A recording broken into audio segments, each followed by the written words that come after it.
And this is one of the non-clinical lectures that we're having.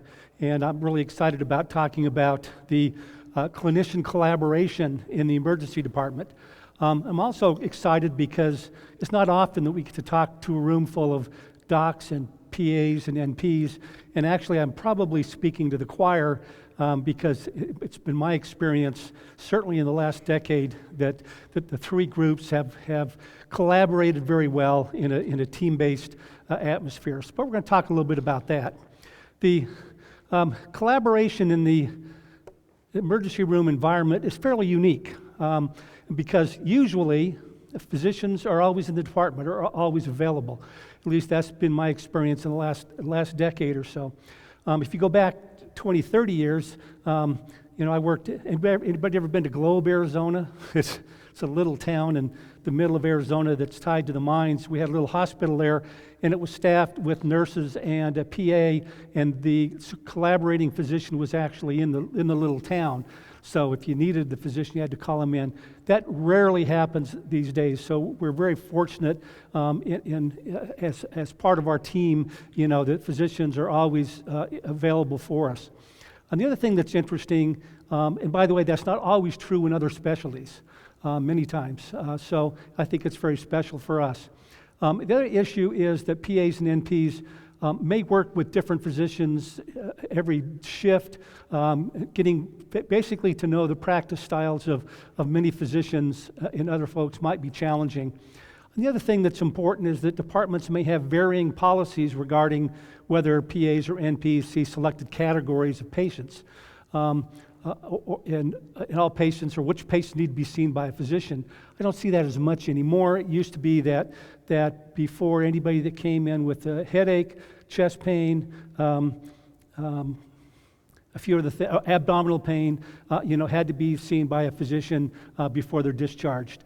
I think many of those issues have been resolved, and what we're seeing now is really a lot more team-based care. So, how about PAs in emergency medicine? So first of all, I have to fix the slide. There's a typo. The very first one, so fix your slide, where it says 104,459 certified PAs. The 0 and the 4 are transposed. There are actually 140,459 certified PAs in the country. Right now, 267 PA programs, and those programs are continuing to skyrocket up. There are about 40 programs in the queue for accreditation over the next 5 years. And because of that, the number of PAs who graduate each year is getting really close to about 10,000, so 10,000 new grads. Almost 13,000 of those PAs are working in emergency medicine, which has been a big increase since 2015. The median age of PAs in emergency medicine is 38. Almost 60% of the emergency medicine PAs are male, and the specialty exam that's available, it's optional, it's an emergency medicine certificate of added qualification offered by the NCCPA. Oh, by the way, once you publish data, it's inaccurate, right? So, so these numbers change every day. In terms of NPs, 290,000 currently licensed NPs in the country, over 400 NP programs. Between 7,500 and 9,000 NPs are working in emergency medicine, and the ENP certification is available for those folks. The average age of emergency medicine NP is 47, and 90% of them are women. So let's talk a little bit about collaboration. We've used a lot of terms over the years. Collaboration is one that we sort of fall into, but as you know, as the PAs know, many states now are still using the term supervision, although some states are now changing that to collaboration, or actually changing it to lesser forms of direct interaction. But a successful team really requires trust, communication, evidence-based practice, and feedback and experience. It's been my experience, certainly in emergency medicine, that we've been very fortunate to have those kind of individuals. We'll talk more about that in a minute. The interesting thing is that state laws vary regarding the extent of practice, the level of supervision, for PAs and NPs, as well as hospital and physician groups who may independently set their own standards that may be even higher than that in the states. So the onus really is on us to make sure that we understand those different characteristics of state law and laws and hospital bylaws. So here's a great article from a number of years ago. It was a small study, but it's looked at the staffing and the, quote, supervision of PAs and NPs. I'm not going to go through it all, but you can review that. It starts off with the patient type, with the ESI 1 all the way down to 5, and the observation unit and triage. And it looked at, which percentage of those were seen by the PA or the NP. And you can see as you go down that the percentage goes up when you get down to 3 or 4 or 5. Also looks at the supervision requirement. And again, remember that this changes from state to state. But in terms of how much time does a physician actually spend in the practice, in actual supervision or collaboration of the PA or NP, or which patients were actually seen by the PA or NP and not the physician. It's a great thing. It's a very small study. I'm hoping that sometime we'll be able to get some better studies and looking at the actual collaboration that goes on in the emergency department. Another thing from the same study, this is 2018 by the way, looks at the percentage of EDs in which various procedures are performed independently by at least one PA or NP on the staff. That doesn't surprise me. I mean, there are PAs and NPs that feel very, very qualified perhaps to do very complicated suturing, some that do not. But if you look at this, you get the N there and then the percentage. So obviously, almost 100% of PAs, there's somebody on the staff, that NP or PA, that is known for laceration repair, incision and drainage, and splinting without reduction. You can go all the way down even at the bottom with 2% in terms of thoracentesis.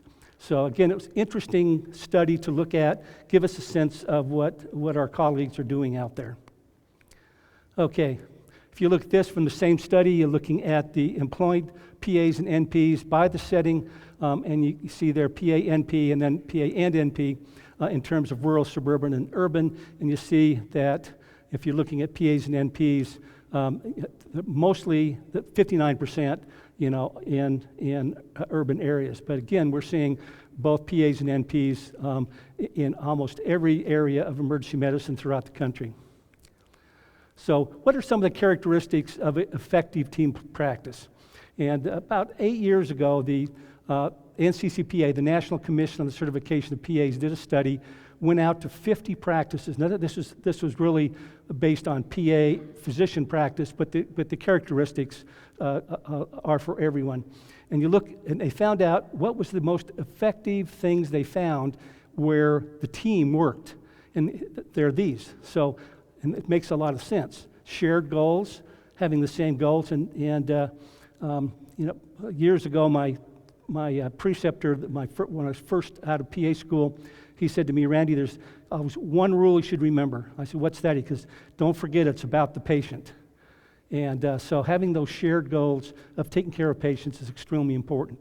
Clearly defined roles, and this gets to what we were talking about, what the state statutes say about scope of practice, what the hospital policies say, and what the ER group says.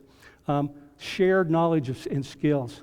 What I really enjoy about working with NP and physician colleagues is finding out, where their skills are, where their knowledge base is, and where that complements me, where I may be a little weaker. That's very important in a team practice. Effective and timely communication, talking to each other. What a great idea. Actually, these are probably good characteristics of a good marriage, don't you think? I should tell my wife that. Anyway, mutual respect, those kind of things are just, and optimistic, can-do attitudes. These are the kind of things in a team practice that makes it work. So important things I wanted to share with you. It's important because some of these things are embedded in state statutes and some in hospital bylaws in terms of how do we collaborate with our physician colleagues. And there are really 3 levels And as I said, different states have different ways of doing this. But the first one is prospective supervision. And if I say supervision, transpose that with collaboration or team practice. But this is what we should do prior to seeing the patients, prior to working together. There should be some writing and reviewing assessment and treatment guidelines, establishing when and under what circumstances that physician intervention is required. So that's sort of getting the rules of the game before we're in the game. The second one is concurrent supervision, and we do this all the time, reviewing patients on a real-time basis based on departmental guidelines or ad hoc. And that is, we have a patient, we have a question, we go to our colleague and say, look, this is what I've got, what do you think? I think I'm going to order a CT, or I want to do that, what do you think? That kind of concurrent collaboration is extremely important. And then just as important is the retrospective collaboration, and that's after the fact review of charts. When I was first out of PA school, my first practice was in a rural family practice clinic. It was me and a doc, and for the first 3 years, every day at the end of the day, we would take the charts and sit down and we'd review both of our charts. He would share what he had that day, I'd share what I had, and we talked about how we could have done things better.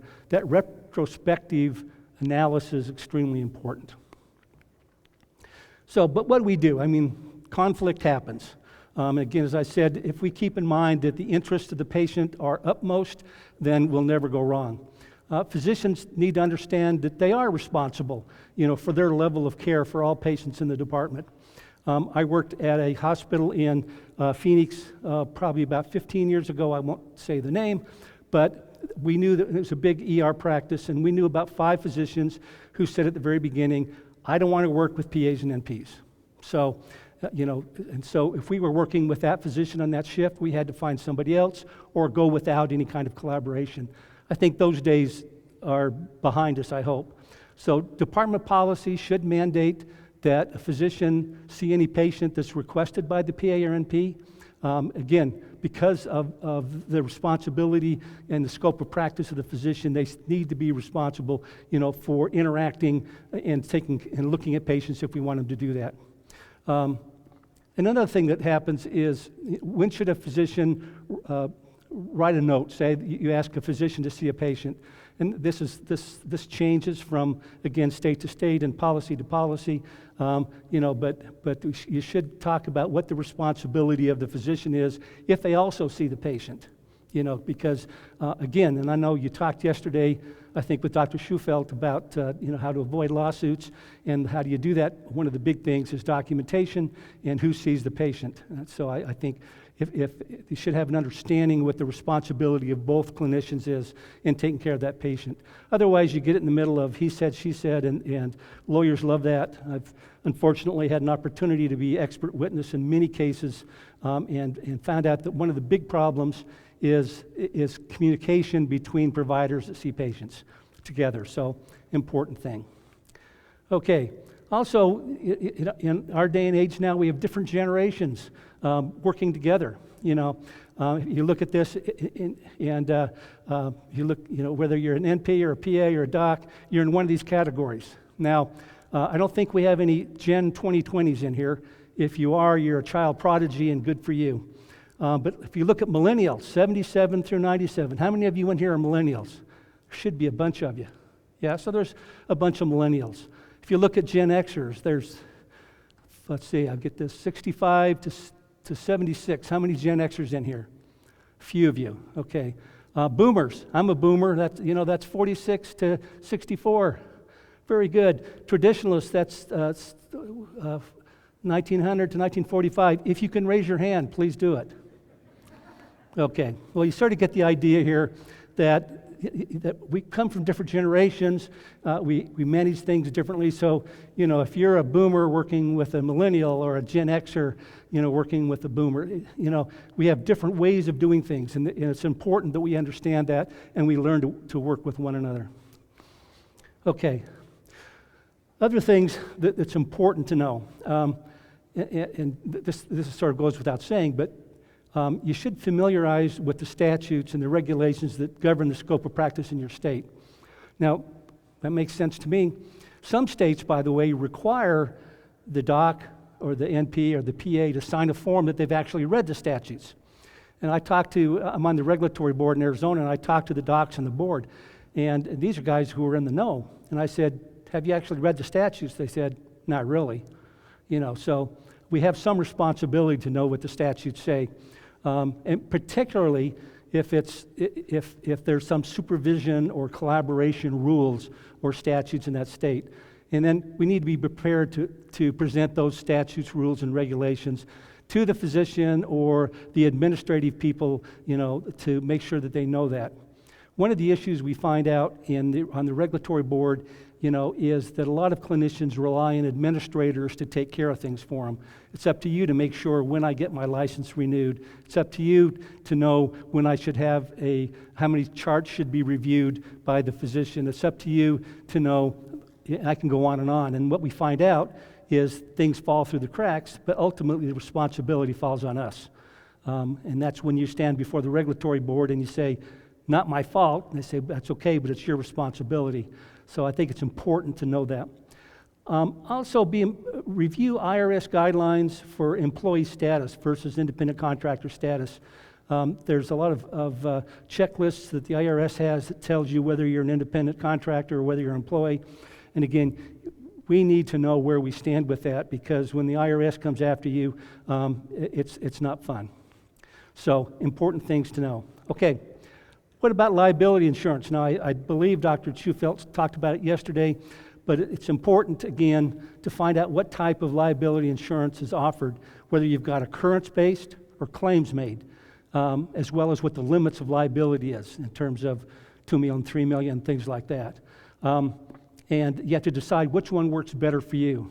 Now, I'll have to say, there are many places where the practice buys insurance, liability insurance, as an add-on for you. I'm talking mostly NPs and PAs now. They buy some add-on insurance called vicarious liability. And what happens is that they pay some extra money for that, and then if the PA or NP is involved in the lawsuit, then it's covered, but the limits of liability are shared. That $2 million, $3 million is shared, not by each provider, but by both providers. So you have to be a little careful. The second thing that's important is if you have malpractice insurance, that you look at the cover sheet and make sure that your name's on it, that it's actually a malpractice policy that covers you. And then determine whether occurrence. Remember, occurrence is a little bit more expensive, but what happens is it follows you. So say you work here and you have occurrence insurance, and then you've moved over here, yet something happened here. But because you have occurrence insurance, you're covered. If you have claims-based insurance, you do something here and you leave, that no longer covers you for that area. So you have to have what's called tail insurance, and that can be really expensive. So you need to find out if you have claims made, find out if your employer will cover the amount of the premiums for the tail insurance to cover you, so that it covers you over here for things that you did over here. So the other thing that's critical, particularly for this discussion we're having here, is that in looking at malpractice cases that I've done over the last 25 years, inadequate collaboration is now becoming one of the most biggest complaints in medical malpractice cases involving PAs and NPs. So, and usually when I say inadequate, most of the cases that we've looked at have actually been absent collaboration. And whose responsibility is that? Well, if you're a member of the team, the whole team is responsible for that kind of collaboration. What we don't want to do is to do everything right, but have things go wrong and then show that we weren't talking with one another as part of the healthcare team. Okay, this is a graph from a MedPro group from a couple of years ago, looking at the frequency and financial severity within specialties. And if you look there, I think on your right, your left, you look at emergency medicine.